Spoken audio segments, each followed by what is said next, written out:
I'm 104 years old. I played Chopin this morning. Same piece I learned at 13. I can recite Genesis 1 through 20 from memory. I still remember every phone number I've ever had. I can tell you what I had for dinner last Thursday. Baked chicken, green beans, cornbread I made myself. People ask me all the time, Miss Hattie, how are you still so sharp? Like it's some kind of miracle. Like God just gave me something he didn't give everybody else. No, it's not a miracle. It's what I did and what everybody else stopped doing. Let me tell you. First, let me tell you why this matters to me. My sister Pearl, she was 2 years older than me. She was a talented one, could play piano by ear, could do math in her head faster than anybody, remembered everything, names, dates, recipes, conversations from 20 years ago, sharp as they come. When she turned 80, she started forgetting little things. Keys, appointments, what day it was. By 83, she forgot my name. By 85, she didn't know her own children. I watched this woman who could play Gershwin without sheet music forget how to hold a fork. And I thought, that's not going to be me. Whatever I have to do, that is not going to be me. So I did something about it. Now, I'm not a doctor. I'm not a scientist. I taught Sunday school and played organ at Mount Zion Baptist for 41 years. That's what I know. But I've also lived 104 years. I've watched what happens to people who do one thing and what happens to people who do another. So here's what I know. First and most important, use your brain every single day. Not for easy things, for hard things. I play piano every morning. Not simple songs, the hard ones. Chopin, Beethoven. Pieces that make my fingers work and my brain pay attention. I do the crossword puzzle. Not the Monday one they make easy so people feel good. The Saturday one. The one that makes you want to throw the paper across the room. I memorize scripture still at 104. Last month, I memorized Psalm 91 just to prove I still could. Your brain is lazy by nature. It wants to rest.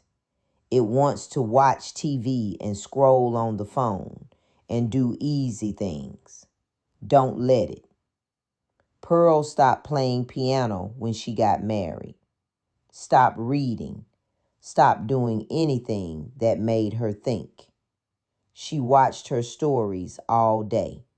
Same shows over and over.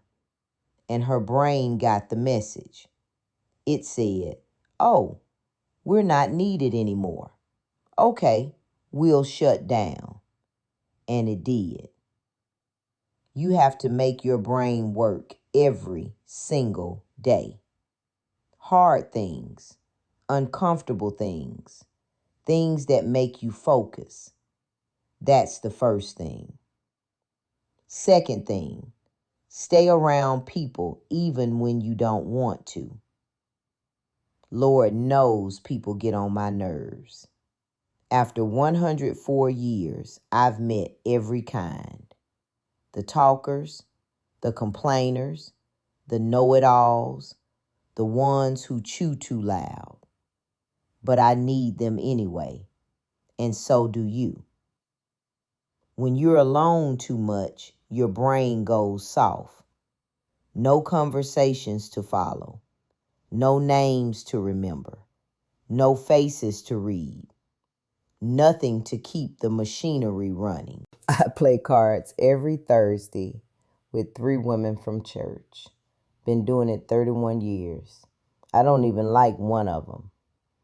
Dolores talks too much, and I'm pretty sure she cheats. But I show up anyway every Thursday because my brain needs the exercise. After my husband died, I wanted to close the door and never see anybody again. Just sit in my house and wait for the Lord to take me. But I didn't. I made myself answer the phone, made myself go to church, made myself sit on this porch and wave at whoever walked by. My friend Vera stopped leaving her house after her husband passed. Said she just wanted to be alone. Said people tired her out. 3 years later, she had dementia. Don't go quiet. Stay in the world. Your brain needs people. Third thing, move your body. I'm not running marathons. I'm 104. These knees have been through enough. But I move every single day. I walk to the mailbox. I walk around the block. I walk to the kitchen and back more times than I can count. There's something about moving that keeps the blood going to your brain. I don't know all the science. I just know what I've seen. The people who sat in a chair all day, their minds went first every single time. My brother Samuel stopped walking when he turned 70. Said his back hurt. Said he'd earned a rest. By 80, he didn't know what year it was. Get up, move. Even if it's just 10 minutes, your brain needs the blood. Fourth thing, protect your sleep. I go to bed at 9 every night, up at 5:30 every morning. No exceptions. I don't care what's on TV. I don't care who's calling. At 9 o'clock, Miss Hattie is done. When you sleep, your brain cleans itself out. All the junk that builds up during the day, all the toxins, it washes them away. But only if you actually sleep, real sleep, deep sleep, not dozing in a chair with the TV on. My husband used to do that. Fall asleep in his recliner. Wake up at 2 a.m. all confused. Stumbled to bed. Never got a full night's rest. I think that's part of what took him. Sleep isn't a luxury. It's medicine. Protect it. Fifth thing, eat real food. I'm not going to give you some fancy diet. I don't know anything about keto or paleo or whatever else they're selling. I just eat what my mama ate, what her mama ate, vegetables from the garden, fish, chicken, eggs, beans, and rice. Cornbread I make myself. I don't eat anything from a box with a cartoon on it. I don't eat anything with ingredients I can't pronounce.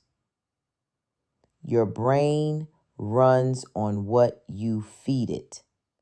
Feed it garbage, it runs like garbage. I've watched people eat fast food every day and wonder why they can't think straight. It's not complicated. Eat real food. Last thing, and this is the most important one, so hear me. You have to have a reason to be here, a purpose, something that gets you out of bed, something that matters to you. When you don't have that, your brain gets the message. It says, we're not needed anymore. Time to shut down. And it does. After my husband died, after Pearl died, after I buried most of my friends, there was a moment where I thought about giving up. But my great-granddaughter asked me to teach her piano. Said she wanted to learn before she went off to college. And I realized I still had a reason. It doesn't have to be big.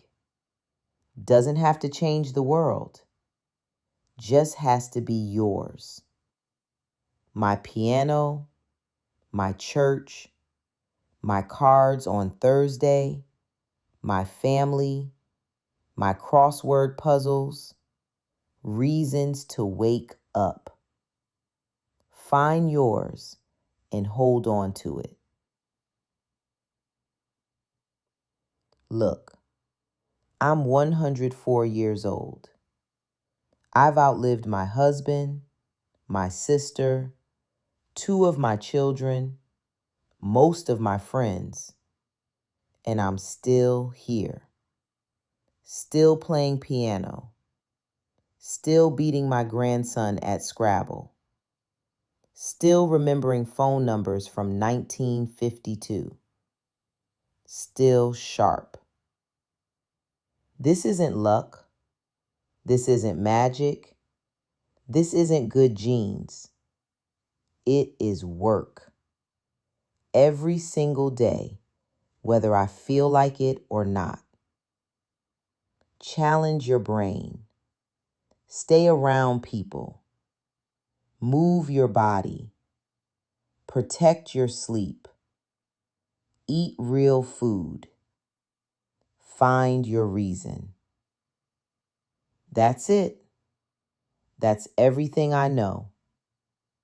My students always wanted a shortcut, a trick, some easy way. There isn't one.